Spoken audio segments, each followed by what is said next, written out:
Modo práctico de imitar con espíritu de mortificación a Jesucristo llevando la cruz. Por San Antonio María Claret y Clara. La cruz de Jesucristo. Con estas palabras, según explican los expositores, Jesucristo nos pide la mortificación interna y externa, si le queremos seguir. La mortificación interna está comprendida en estas palabras, que se niegue a sí mismo o que no tenga propia voluntad, y la mortificación externa en estas otras, que tome su cruz. La mortificación, según la bella comparación de San Francisco de Sales, nos es tan necesaria como la sal para la conservación de las carnes. De suerte que así como sin sal, las carnes muertas se echan a perder, fermentan y son luego pasto de gusanos. Mas con la sal se conservan todo el año. Así nosotros con la sal de la mortificación, nos conservaremos en la virtud, y sin ella seremos pasto de todos los vicios, y por último, nos perderemos del todo. Y he aquí por qué San Pablo decía con tanta seguridad: hermanos, si vivís según la carne, regalándola y no mortificándola, moriréis, os condenaréis. Empero si mortificáis la carne, viviréis, os salvaréis. Por lo tanto, deseando yo vuestro provecho espiritual, he juzgado muy del caso bosquejaros lo que entendemos por la palabra mortificación, y el modo de practicarla, para así poder ayudar al Señor a llevar la cruz. Mortificar, pues, no significa matar, sino sujetar y enfrenar. Y así la palabra mortificación, dice lo mismo que una ordenación, concierto y reglamento de los movimientos de la parte inferior del hombre, para que esté siempre en armonía con la parte superior, hecha por la razón ilustrada por la fe. ¿Qué cosa es la mortificación?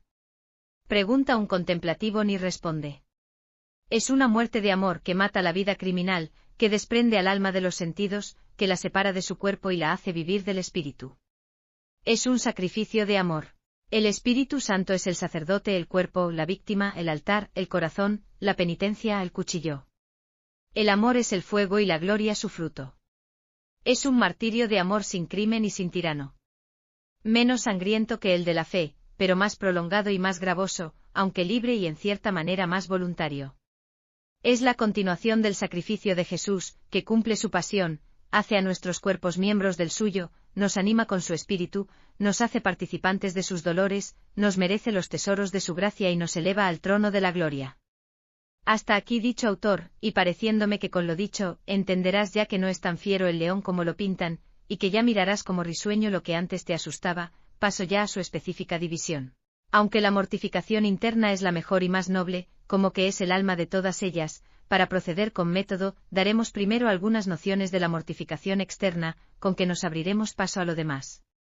Mortificación de la vista es parte de la inocencia el ser uno ciego, decía Séneca, y en verdad que por una triste experiencia sabemos que son infinitos los que se han precipitado en los vicios y crímenes perdiendo la inocencia por la vista. Cuya consideración arrebató a un filósofo gentil a que por sus propias manos se arrancase los ojos, como refiere Tertuliano. Es verdad que un cristiano no puede ni debe imitar a este infeliz, que con un crimen pretendió evitar otros crímenes, pero sí debe mortificar la vista, a imitación de Jesucristo Señor nuestro, que siempre la trajo modestamente recogida, por cuyo motivo los evangelistas nos refieren las veces que la levantó como que era en él cosa singular y no acostumbrada. Por lo que tú procurarás mortificarla en los casos siguientes. Te abstendrás de mirar aquellos objetos que podrían suscitar en tu alma pensamientos pecaminosos, como son figuras deshonestas, comedias poco decentes, con especialidad si van acompañadas de baile, el que por la circunstancia del modo de vestir y saltar, debe considerarse como causa provocativa de pensamientos torpes. Y en efecto muchísimos que en todo el decurso de la comedia habían tenido como adormecida la concupiscencia, al ver romper el baile, sintiéronse asaltados en tropel de pensamientos impuros, que abrazándolos en el fuego de las delectaciones morosas, los hizo cometer otros tantos pecados mortales. Son muchos los que experimentan lo que Alipio, de quien nos refiere San Agustín, que fue al teatro con propósito de no mirar cosa mala, pero puesto allí miró, pecó e hizo pecar a otros. No vayas pues tú a aquellas reuniones en las que los asistentes visten con poca modestia, a los bailes, digo, y saraos, y cuando vayas por las calles y plazas, nunca fijes la vista en personas del otro sexo, especialmente si visten con menos decencia. Y para que tu cuidado y recelo sea mayor, cumple a mi deber decirte que hay ciertas personas de quienes se sirve el demonio como de banderas de enganche, cuyo oficio es reclutar almas para el infierno. También apartarás la vista de las cosas vanas, curiosas y no necesarias, diciendo como el profeta: apartad, Señor, mis ojos para que no vean la vanidad. El saber mortificarse en estas y otras cosas, por inocentes y honestas que sean en sí, es un medio poderosísimo para adelantar en la perfección. De San Francisco de Borja se lee que cuando cazaba con halcones, en el acto de arrojarse estos sobre la presa, bajaba los ojos y se privaba de mirarlo. Y de San Luis Gonzaga cuenta su historia que se privaba de mirar los espectáculos más curiosos en que había de asistir por precisión. Haz tú lo mismo algunas veces, especialmente cuando por precisión hayas de andar por las calles, plazas y lugares públicos. Dije algunas veces no siempre, porque exigir que lo hicieras siempre sería no conseguir nada por pedir demasiado. Te causará alguna repugnancia al principio, lo sé, pero después experimentarás ya mucha facilidad y con ella paz, alegría y mérito en este mundo y gran premio en el otro. Cuando no quieras mortificarte sino dar algún recreo y solaz a la vista, mirando las flores, árboles, jardines, edificios y otras cosas honestas por este estilo y que no encierran peligro de pecar, acostúmbrate a levantar el espíritu al Criador, pensando que Él es el manantial y origen de toda hermosura, belleza y orden, y que de Él han recibido aquellas criaturas u objetos, cuanta hermosura, gracia y orden ves brillar en ellas. Y dando un paso más, di si tanta es la hermosura de las cosas del mundo, que es un destierro, ¿cuál será la de la patria celestial? Mortificación del oído. Has de procurar mortificar el oído, no escuchando jamás cuentos impuros, conversaciones ni canciones deshonestas, que como dice San Pablo corrompen las buenas costumbres y que por desgracia tanto abundan en nuestros infelices días. De estos deshonestos y mal hablados se sirve el demonio como de anzuelo para pescar las almas, o cual el cazador de pájaros, de reclamo para acoger a las inocentes e incautas avecillas. Oh, a cuántos y cuántas se les oye exclamar todos los días. Nunca habría yo pecado ni sabido de tales indecencias si no hubiera oído tal conversación, expresión, etc. Huye, por lo tanto, de los deshonestos y mal hablados. También te guardarás de escuchar murmuraciones, defectos de personas y de cosas del mundo, las que aun cuando no te causaran otro daño, a lo menos te llenarán la cabeza de mil cosas impertinentes, que viniendo de tropel al tiempo de la oración, la misa y demás devociones, te inquietarán y distraerán hasta lo sumo. Cuando te halles entre los que así hablan, procura si puedes distraerlos, mudando de conversación o haciéndoles alguna pregunta útil. Y si esta estratagema no surtiera el efecto deseado, márchate si puedes. Y si no, con un semblante serio y severo, dals a entender que tales conversaciones no merecen tu aprobación, y no lo dudes, se corregirán, porque dice el Espíritu Santo, el viento cierzo disipa las nubes y la cara triste reprime la lengua del murmurador. Mortificación del olfato. Mortificarás el olfato huyendo de vanos olores, como son esencias, pastillas, bálsamos, aguas de olor, etc.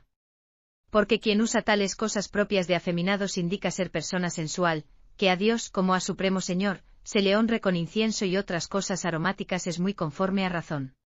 Pero que las use un mortal, que en breve ha de ser pasto de gusanos, fétido, asqueroso y abominable, es reprensible hasta lo sumo. Déjate, pues, de olores. Antes bien, procura sufrir con paciencia los malos olores de los hospitales o aposentos de los enfermos, cárceles, etc., no dejando por causa de ellos de visitarlos, pues que por ello te ha de premiar Dios, como lo promete en su santo Evangelio. Mortificación de la lengua. Gran cuidado has de poner en mortificar la lengua, para que no se deslice en palabras vanas, inútiles, de propia alabanza o torpes, en maldiciones, blasfemias u otras cosas que pueden ser injuriosas a Dios, perjudiciales a ti mismo o al prójimo. El que no peca con la lengua, dice el apóstol Santiago, ya es hombre perfecto. Y explicando estas palabras, Orígenes dice que el que tiene la feliz suerte de librarse de los pecados de lengua, se puede afirmar de él que es verdaderamente perfecto y se puede presumir que fácilmente dirigirá y gobernará sus afectos el que ha conseguido domar la lengua. Y en efecto, la experiencia nos enseña que la lengua es la universidad de maldades y que hasta personas espirituales son cogidas por el demonio en los lazos de la lengua. Por eso es indispensable poner un exquisito cuidado en gobernarla y a este fin valerse del consejo que da San Bernardo diciendo pasar 2 veces por la lima, lo que una sola vez ha de pronunciar la lengua. Dando a entender que antes que hables has de considerar con detenimiento si lo que vas a decir es o no según la voluntad de Dios, si será de provecho o de daño al prójimo. Con esta reflexión evitarás muchas palabras de las que, después de dichas, te habría de pesar. Habla pues poco conforme al consejo de Séneca que decía jamás me pesó de haber callado pero sí de haber hablado. Y el Espíritu Santo asegura que hablando mucho no faltan pecados. Calla pues, repito, y no hables sin necesidad, caridad y obediencia y al efecto puedes valerte de las advertencias siguientes. Piensa que Dios apunta las palabras que dices y que de todas se pedirá cuenta en el día del juicio, hasta de las ociosas, como nos dice en su santo evangelio. Antes de hablar, levanta el corazón a Dios y pídele gracia para no propasarte diciendo con el profeta: poned, Señor, un sello a mi boca, y a mis labios una puerta que los cierre de todos lados para hablar según las debidas circunstancias. Huye de aquellas conversaciones, personas y lugares en que sabes por experiencia que te deslizas en el hablar o se derrama tu espíritu. No te chancees ni provoques a chanzas pesadas, ni uses de equívocos que puedan tomarse en mal sentido o que puedan apesadumbrar al prójimo. Habla con sencillez e ingenuidad y sin ficción, pero jamás saques a plaza las faltas del prójimo, y aun cuando éstas sean ya públicas y sabidas o sean defectos naturales, siempre será bueno que tomes el mejor partido, que es callar, porque a nadie le gusta que se publiquen o se hable de sus defectos. Aborrece las disputas y el sostenerte terco en tus 13. Cuando hayas de manifestar tu parecer, hazlo con modestia y dulzura, con deseo de que triunfe la verdad y nunca por salir con la tuya ni por el prurito de que se cumplan tus antojos. Muy al contrario, si la conciencia lo permite, prefiere acomodarte al parecer de otros antes que porfiar, pues que esto es de gran provecho espiritual, porque es cosa sabida que mejor es ser modesto que porfiado. Cuantos altercados, desuniones y pecados evitarás practicando estos consejos. Nunca digas palabra que ceda en propia alabanza, ni cuentes lo que has dicho o hecho con el objeto de ser tenido por sabio, valiente o virtuoso, porque por lo mismo que no sienta bien la alabanza en boca propia, te harías despreciable. Para no faltar pues en cosa de tanta importancia, acuérdate que Dios te ve, te oye y te ha de pedir cuenta de cuanto hables. Mortificación del gusto. De 1000 maneras se puede ejercitar la mortificación del gusto, y es de tanto interés que San Gregorio no titubea en afirmar que quien no procura vencer antes la gula, en vano se prometerá vencer los demás vicios. Téngase pues como máxima inconcusa o como principio fundamental que el hombre no ha de vivir para comer y beber, sino que ha de comer y beber para vivir. Se ha de comer y beber para sustentar la naturaleza y no para regalar los sentidos, y estos principios son los que han de regular la cantidad y calidad de los alimentos. El que no se mortifica en la comida, decía Santa Catalina de Sena, es imposible que pueda guardar su inocencia, pues que por la gula se perdió Adán. Toda destemplanza en la comida y bebida es perjudicial al cuerpo y alma. Ya no se duda que la mayor parte de las enfermedades son efecto de la gula. Las apoplejías, las diarreas, las obstrucciones, los dolores de estómago, los de costado y otros males que sería largo enumerar, comúnmente no reconocen otra causa que los excesivos alimentos. Pero estas enfermedades del cuerpo, aunque grandes males, son muy insignificantes en comparación de los males espirituales que acarrea la gula. Es imposible, decía Casiano, es imposible que no experimente tentaciones impuras el que está lleno de comida. Y he aquí por qué los santos que tan alto aprecio hacían de la castidad refrenaban con tanto cuidado la gula. Dice Santo Tomás que cuando el demonio tienta con la gula a una persona y es vencido, deja ya de tentarla con la impureza. San Jerónimo, escribiendo a la Virgen Eustoquio, le decía: el vino y la mocedad son un doble incentivo del deseo de ilícitos placeres. Y entre otras cosas, añadía: te aviso que como esposa que eres de Jesucristo, huyas del vino como de un veneno. Y Salomón en los Proverbios dice: el vino es lujurioso, es un fomes de la incontinencia. Y luego pregunta: ¿para quién serán los lamentos?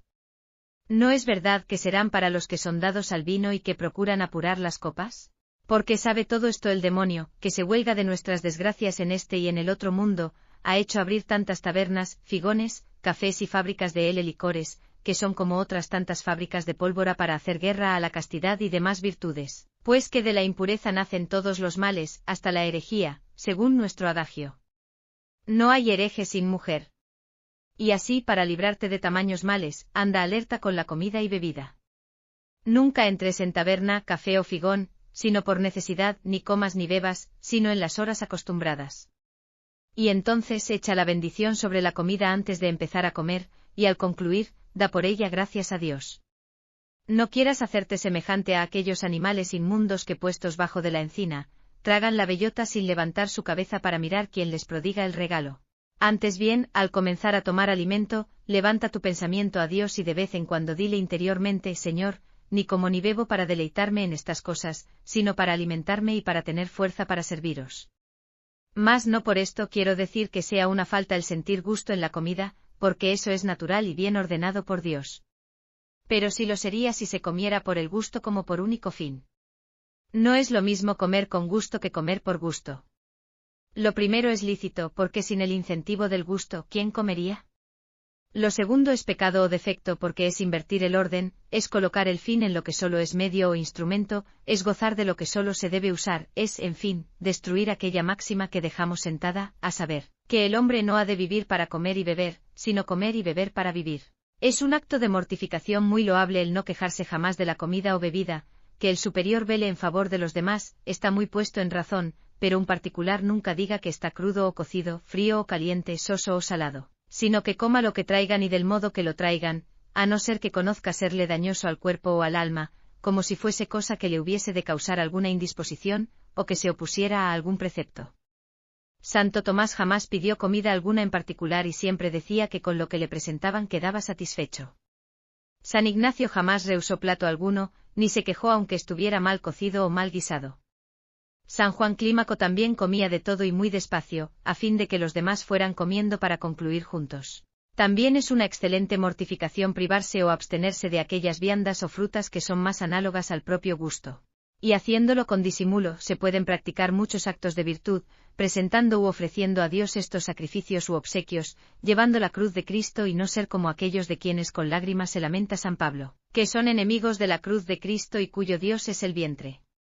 Mortificación del tacto: nunca hagas ni toques cosa alguna fea porque ya sabes que eso es un horrendo pecado. Te abstendrás también de aquella costumbre indecente y baja que tienen algunos de juguetear o agarrarse y otros enredos semejantes por ser cosa intolerable e indecorosa. No eches en olvido aquel adagio: juego de manos, juego de villanos. No solo pues, no lo has de hacer con personas de otro sexo, sino tampoco con las del propio. Y no solo por ser contra la buena educación, sino también por ser contra la castidad. Mortificación de todo el cuerpo: el enemigo más fiero y cruel de nuestra alma y el más temible es nuestro cuerpo o la carne, ya porque siempre está junto a ella, ya porque es el más tenaz. De suerte que puede decirse que todos los días le arma asechanzas para hacerla caer en pecado. Es un potro indómito que fácilmente se desboca, difícilmente obedece al freno o se reduce a servir al espíritu para que fue formado. De suerte que por poco que se le suelte la brida, no solo exigirá lo justo y lo que racionalmente debemos concederle como necesario, sino que nos arrastrará a la pasión. No debemos olvidar que al cuerpo hemos de cuidarlo cual cuidaríamos a un bruto de labranza, a quien daríamos lo necesario para servirnos de él y no para regalarlo. So pena de que, poniéndose demasiado lozano, no admitiera el yugo o arrojase la carga. Lo propio, pues, hemos de hacer con el cuerpo. Esto es, hemos de darle lo que necesita para vivir y trabajar, pero no para regalarlo. So pena también de que, lozaneando, se haga indómito y nos arrastre a todos los desórdenes, haciéndonos vivir no según la razón, sino según la pasión, cual animales irracionales y aún peor. Bueno y muy útil te sería que hicieras también alguna otra mortificación voluntaria, a imitación de San Pablo, quien decía: castigo mi cuerpo para reducirlo a que sirva al espíritu. Pero antes de practicar las mortificaciones voluntarias, consúltalo con humildad y docilidad con tu director, y él, hecho cargo de tu salud, ocupaciones y otras circunstancias, te dirá lo que puedes hacer que sea más agradable a Dios. Mortificación interna: apetito sensitivo. El apetito sensitivo encierra dos potencias, llámase la una irascible y concupiscible la otra. Estas dos potencias son el asiento de las pasiones. Por esta palabra pasión, entendemos los movimientos desordenados del apetito sensitivo, que arrebatándose los objetos con cierta impresión en los sentidos, hace que semejante movimiento se llame pasión. 11 son las pasiones, 6 de la parte concupiscible y 5 de la parte irascible. Las 6 primeras son amor, odio, deseo, fuga, gozo y tristeza. Las 5 de la parte irascible son esperanza, desesperación, temor, audacia e ira. Las pasiones en sí mismas ni son buenas ni son malas. Pueden compararse con los humores del cuerpo que, si están bien equilibrados, causan o conservan la salud corporal. Pero que, si se desconciertan, dan por resultado las enfermedades y por fin la muerte. Así las pasiones, si están regidas y ordenadas por la razón, son un mineral de virtudes morales, pero si se desconciertan, son un manantial de vicios, culpas y pecados. Por esta razón, conviene en gran manera tenerlas del todo sujetas a las leyes de la razón. Y si acaso, sin advertirlo, se levantan contra ella como caballos indómitos, luego al reparar en ello, sujetarlas con las riendas de la misma razón. De tener de esta suerte mortificadas las pasiones, se sigue el inapreciable bien de la tranquilidad del ánimo, la paz del corazón, y ya en este mundo, se goza de un cielo anticipado. Mortificación de la imaginación. La imaginación no puede estar ociosa. Conviene, por lo tanto, tenerla siempre ocupada en cosas útiles, y al efecto te servirán los avisos siguientes. Primero, procurarás darle pasto de pensamientos útiles y provechosos, teniendo gran cuidado en dar de mano al momento a los pensamientos malos, porque si una vez los dejas entrar, no los echarás después tan fácilmente. Segundo, guarda las puertas de los sentidos corporales, teniéndolas cerradas a cuanto pueda perjudicar al alma, pues has de saber que en vano trabaja para mortificar la imaginación, el que no procura antes mortificar los sentidos corporales. Tercero, no estés ocioso jamás. Procura siempre estar ocupado en cosas del servicio de Dios, del bien del prójimo, y en lo que demandan los deberes de tu estado, porque así ocupada la imaginación, no se desvanecerá en cosas inútiles o dañosas. Cuarto, piensa que estás en la presencia de Dios, que es aquel juez que ha de juzgar no solo tus palabras y obras, sino que también tus pensamientos. Y delante de este Dios juez, te atreverás a pensar en lo que no te atreverías delante de un hombre que penetrase tus pensamientos. Mortificación del entendimiento. Es el entendimiento la raíz de cuanto bueno y malo hay en el hombre. Grande sacrificio hace a Dios el que le rinde su propio entendimiento o juicio, con especialidad en los casos siguientes. Primero, en apartar o vencer la desidia o negligencia, en saber las cosas de su obligación, las que cada uno debe saber perfectamente, para no incurrir en la indignación y reprobación de Dios, según dice el apóstol con estas palabras: el que ignora será ignorado. Segundo, en sujetar su propio parecer o juicio al de los superiores, juzgando acertado lo que ellos mandan y obedeciendo siempre, si lo mandado no es contra la ley de Dios.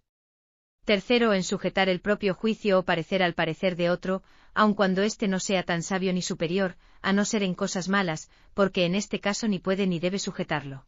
Pero fuera de este caso, procurar no disputar ni porfiar, sino condescender, porque la condescendencia, como dice San Francisco de Sales, es hija de la caridad y engendra y nutre la paz y amor en las familias y entre los demás prójimos. Cuarto, en mortificar los deseos de saber cosas dañosas e inútiles, ora sea de lo que enseñan los libros prohibidos, ora de lo que hablan las personas murmuradoras que tienen gusto en contar vidas ajenas o lo que pasa en las casas o en la población. Quinto, no juzgar las obras ni palabras ajenas, a no ser que a ello obligue el oficio de superior, porque éste debe velar y sospechar sobre lo que dicen. Hacen o pueden hacer las personas que le están sujetas para corregirlas si han hecho o hablado mal o para prevenirlo o impedirlo. Pero en cuanto a lo demás, juzgar siempre de ellos lo mejor que se pueda y en las cosas evidentemente malas, juzgar siempre con piedad, pensando que nosotros hartos defectos tenemos y que si nos hallásemos en el caso del prójimo y Dios no nos detuviese, seríamos peor que él. Mortificación de la memoria. La memoria ha de mortificarse en las cosas siguientes. Primera, refrenar los pensamientos viciosos y procurar olvidar los agravios que nos haya hecho nuestro prójimo. Hacer lo mismo con las cosas lascivas que se hayan visto u oído y cualquier otra cosa mala que venga a la memoria. Segunda, cerrar la puerta a todos los pensamientos vanos e inútiles que llenan el alma de imaginaciones e impiden la atención en la oración. Tercera, no dar lugar a los pensamientos por buenos que sean, si vienen fuera de tiempo como por ejemplo en la oración, misa y demás devociones, si no son conformes a estas mismas obras. Y para que la memoria esté bien ocupada, no hay como ejercitarse en estar siempre en la presencia de Dios. Mortificación del amor propio o de la propia voluntad. Hablando el venerable Blosio de la mortificación de la voluntad, dice que a Dios no se le puede ofrecer sacrificio más agradable que el de la propia voluntad. Y en otra parte dice que quien mortifica la propia voluntad para hacerla de los otros para gloria o amor de Dios, agrada más al Señor que si ayunase mucho tiempo a pan y agua y que si rigurosísimamente se macerase con disciplinas. Y al contrario, es tanto el mal que causa al alma la propia voluntad no mortificada que dice San Bernardo que no habría infierno si no hubiese voluntad propia. La mortificación de la propia voluntad se ha de ejercitar en los casos siguientes. Averiguar o poner gran cuidado en saber cuál sea la voluntad de Dios en cada obra que se ha de hacer. Pedir a Dios esta mortificación desconfiando de sí y poniendo en él la confianza, pensando que todo se puede con su santa gracia. Decir con frecuencia estas jaculatorias u otras semejantes: Dios mío, ¿qué queréis que haga? Enseñadme, Señor, a negarme mi propia voluntad y hacer la vuestra. Hágase vuestra voluntad así en la tierra como en el cielo. No quiero, Dios mío, sino lo que vos queréis. Haced de mí, Señor, lo que os plazca.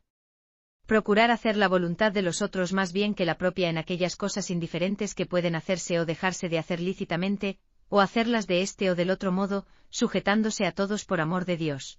Esta santa práctica es de grande provecho oír acompañados los actos de propia sujeción de los de otras virtudes. Y si con cuidado se aprovechan las ocasiones que muy a menudo se nos presentan, se agradará mucho a Dios y se correrá muy velozmente por el camino de la perfección. En esto faltan muchas personas que son reputadas por espirituales y amantes de la perfección, y en la realidad lo son muy poco. Excelentes y muy buenas mientras puedan hacer lo que quieran y del modo que quieren sin la menor sujeción ni contradicción. Pero hacedles un poco de resistencia, contrariad su voluntad, y veréislas al momento echar chispas de fuego, palabras picantes, poner hocico, manifestar con ceño su enojo, dispuestas a los arrebatos, y más fáciles de encenderse en cólera al primer encuentro que un fósforo al roce de un objeto áspero. A estos puede aplicárseles aquel dicho que tanto les cuadra: santos en la plaza y diablos en casa, porque son inaguantables, por cuanto no hay quien discurra por donde se ganan ni por donde se pierden, infelices. Ejercitarse en hacer muchos actos contrarios a la propia voluntad, no solo en aquellas cosas a que viciosamente se haya inclinada la voluntad o se desean, sino también en las indiferentes a que se tiene alguna afición, y esto con toda propiedad, es negarse a sí mismo. Procurar en todo ponerse por modelo a Jesucristo, fijando dentro de su corazón un grande deseo de ser humillado y despreciado de todos, y por lo mismo, huir de los oficios de autoridad y honra, y abrazar los despreciables y viles. No referir jamás cosa alguna que ceda en propia alabanza, a no obligar a ello la gloria de Dios y provecho del prójimo. Al ser reprendido, aun cuando se halle inocente, callar y no excusarse, ofreciéndolo todo a Dios, y considerando que los pecados propios o actuales o pasados merecen esto y mucho más. Y en todo ello, no apetecer ser tenido por humilde y virtuoso, sino por culpado e imperfecto. Tener una voluntad pronta y determinada para hacer no solo lo que los superiores mandan, sino también lo que se conozca que quieren, sin esperar que lo manifiesten o lo manden. Arrancar del corazón toda afición a las cosas criadas, de suerte que no se ame sino a Dios o por Dios. Este desprendimiento de las cosas criadas es utilísimo para adelantar en la perfección. Por lo tanto, se ha de poner un gran cuidado en no aficionarse a cosa alguna por pequeña o vil que sea, porque a veces estas cosas ocupan el corazón tanto o más que las grandes y que las de mucho aprecio, brillo y raras. De aquí se sigue que al momento de sentirse uno aficionado a tales cosillas o pequeñeces, es indispensable privarse de ellas antes que se les apegue el corazón. Porque toda afición desordenada a las criaturas cierra la puerta al amor de Dios y la abre al amor propio, teniendo entendido que cuanto se posee o usa en este mundo se ha de tener sin afición o apego, estando siempre dispuestos a dejarlo todo siempre que se estime conveniente y no apreciarlas sino en cuanto son útiles para servir a Dios. Abrazar los trabajos, penas, injurias, afrentas y oprobios con entera resignación a la voluntad de Dios. Y para caminar a la perfección se ha de hacer de las 4 maneras siguientes. Primera, sufrir con paciencia las cosas, por arduas y difíciles que sean, conforme a lo de San Pablo que dice pacientes en la tribulación. Segunda, sufrir no solo con paciencia sino dando gracias al Señor por el beneficio que nos dispensa, haciéndonos gustar el cáliz que Él se reservó para sí, y para sus más escogidos amigos. Tercera, sufrir no solo con paciencia y hacimiento de gracias sino también con alegría a imitación de los apóstoles de quienes se lee que salían alegres de la presencia de los tribunales por haber tenido la dicha de padecer desprecios por el nombre de Jesús. Cuarta, sufrir no solo con paciencia, hacimiento de gracias y alegría sino también con deseos de padecer más y más por amor de Jesucristo a su imitación que estando clavado en la cruz con tantas amarguras, desprecios y penas de muerte aún se abrasaba en sed de padecer más. Y en los que con toda verdad aman a Dios a proporción de lo vivo que es el amor es también vehemente. Aquí tienes, oh cristiano muy amado, lo que has de hacer si quieres seguir a Jesucristo: te has de negar a ti mismo, tomar la cruz e ir en pos de él. Quien esto no practique jamás será perfecto, aun cuando nuestra naturaleza lo repugne. Es indispensable hacer que ceda a ello, pero qué dolor esto es lo que no se hace. Jesucristo tiene muchos que le siguen al Tabor, pero al Calvario cuán raros. Quiero decir, que cuando envía prosperidad y glorias todos son amigos de Dios, pero en enviando enfermedades, desgracias u otros males entonces le vuelven las espaldas. No seas tú del número de estos, sino toma lo que te dé. Si te envía prosperidad, dale continuamente gracias admirando su bondad, y si te prueba con desgracias, confórmate a su voluntad creyendo que esto te conviene, y que él padeció más aún por ti sin merecerlo, y de esta suerte podrás llegar por fin a la gloria celestial que tan de veras te deseo. Amén. Dulce, doloroso e inmaculado corazón de María.